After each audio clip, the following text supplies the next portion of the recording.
Depois de anos sem ampliar a frota de táxis em Campinas, a Prefeitura anunciou novas concessões. A medida deve resultar na queda dos preços das viagens. A licitação mais recente para a concessão de alvarás aconteceu há 35 anos. De lá para cá, a população de Campinas cresceu muito, passando de 1 milhão de habitantes de acordo com o último censo.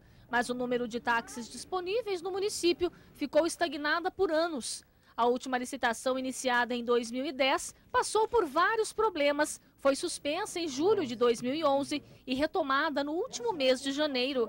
De acordo com a Secretaria de Transportes de Campinas, até o mês de junho deste ano, a cidade vai receber mais 108 novos permissionários para operar o serviço.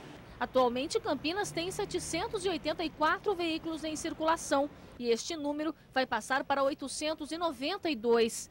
Uma das preocupações é ter a frota suficiente para atender a demanda na época de grandes eventos esportivos no Brasil, como as Olimpíadas e a Copa do Mundo de 2014. Nós entendemos que nós estamos começando a atender uma demanda reprimida, né? E com isso nós começamos a trazer um patamar de atendimento razoável para a cidade. 5 novos permissionários assinaram o alvará e já começaram os serviços. Alexandre, por exemplo, esperou alguns anos até conseguir se certificar. Sempre quis ter um táxi, né? Assim, as condições não dava para comprar, né? Mas aí, graças a Deus, teve a licitação, né? E eu participei, entrei da licitação, participei de todo o processo, né? E fui sorteado no número 103, era 108, né? E eu fui sorteado no número 103, no finalzinho, mas graças a Deus, né? Consegui, né? De acordo com o prefeito Pedro Serafim, mais táxis funcionando na cidade podem auxiliar no aumento do uso desse tipo de serviço e também na queda das tarifas cobradas atualmente, por causa do crescimento na procura. Além das autorizações já entregues, mais veículos podem estar disponíveis para a população até o fim do ano, para suprir o longo período sem mudanças. Estava programado 108, agora nós vamos aumentar para mais 97, quase 100, então, o número. Isso já vai ajudar e muito. No domingo, a nebulosidade segue elevada no litoral paulista por influência de uma frente fria que se desloca pelo mar, associada a áreas de instabilidade. Na nossa região, sol aparece entre nuvens, mas pancadas isoladas de chuva não estão descartadas. As temperaturas caem um pouco. Em Campinas e Atibaia, máxima de 26 graus. Em Elias Fausto e Leme, os termômetros podem chegar aos 27 graus. 3 projetos de lei que devem beneficiar pessoas com deficiência visual foram aprovados na última sessão da Câmara de Campinas. O objetivo é promover a inclusão social e a independência deles. Marcos ficou cego aos 25 anos depois de sofrer um acidente de moto. Desde então, passou a depender da esposa e dos amigos para fazer algumas tarefas, até mesmo as mais simples, como ver a fatura de uma conta de água.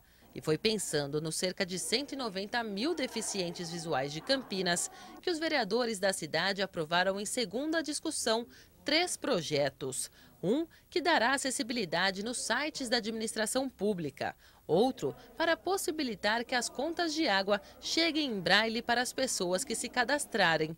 E um terceiro que determina que as bibliotecas públicas tenham Bíblia em braille. Então ele tem acesso sem depender de terceiros para manusear a Bíblia para ele. Então ele mesmo pode ler ou não e quando bem entender. No caso do projeto da conta da Sanasa em braille, também é uma conquista interessante para os deficientes visuais, porque eles não precisam de terceiros manuseando as contas para saber quanto tem que pagar, quanto não paga, e depender sempre de uma outra pessoa, sendo que ele mesmo tem condições de ter a leitura e fazer o pagamento. Os projetos precisam ainda ser sancionados pelo prefeito de Campinas. Para esta psicóloga, as leis vão ajudar na independência do deficiente visual, além de aumentar a autoestima deles. A pessoa sofre a perda visual, ela sofre várias perdas, né? Inclusive de autonomia, de independência, de qualidade de vida, né? E eu acho que isso vai contribuir sim com a autoestima, né? Com com a privacidade, né, com respeito à dignidade deles. Eu acho que isso é um ganho muito grande para eles. Marcos ficou animado com a possibilidade de não depender mais da esposa para fazer algumas tarefas. Não vai depender de visões de outras pessoas, né? E para nós vai facilitar bastante, sim.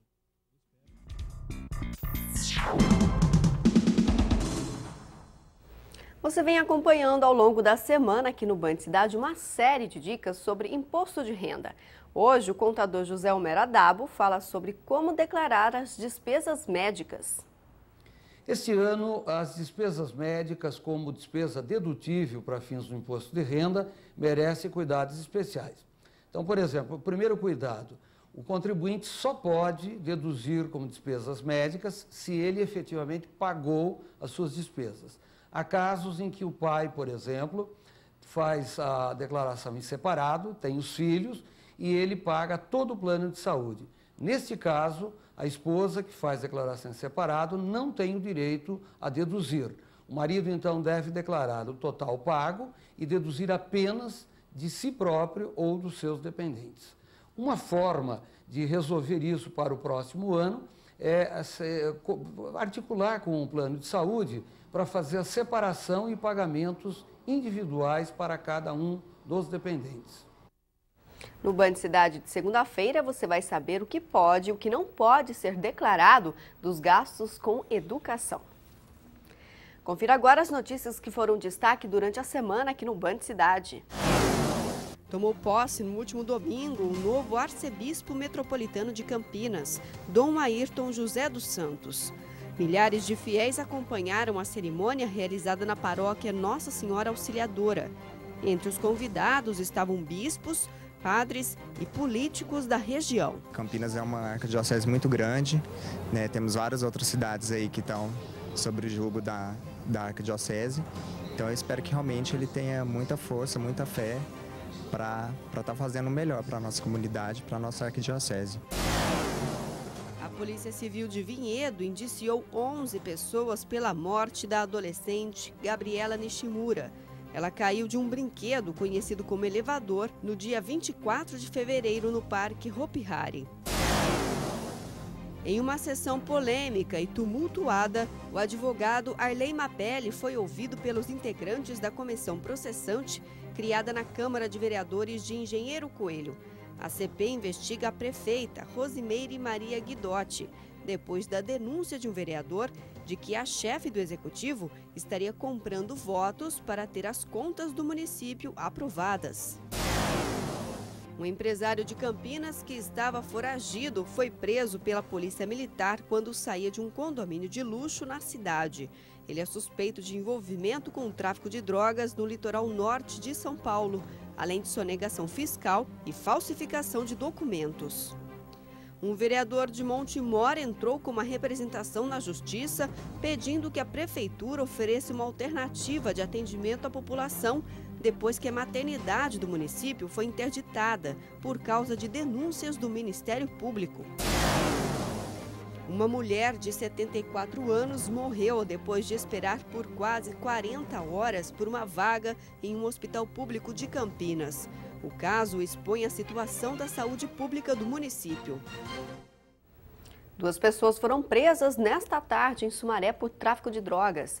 Com elas, os policiais apreenderam armas e munições. As informações com Walter Sena.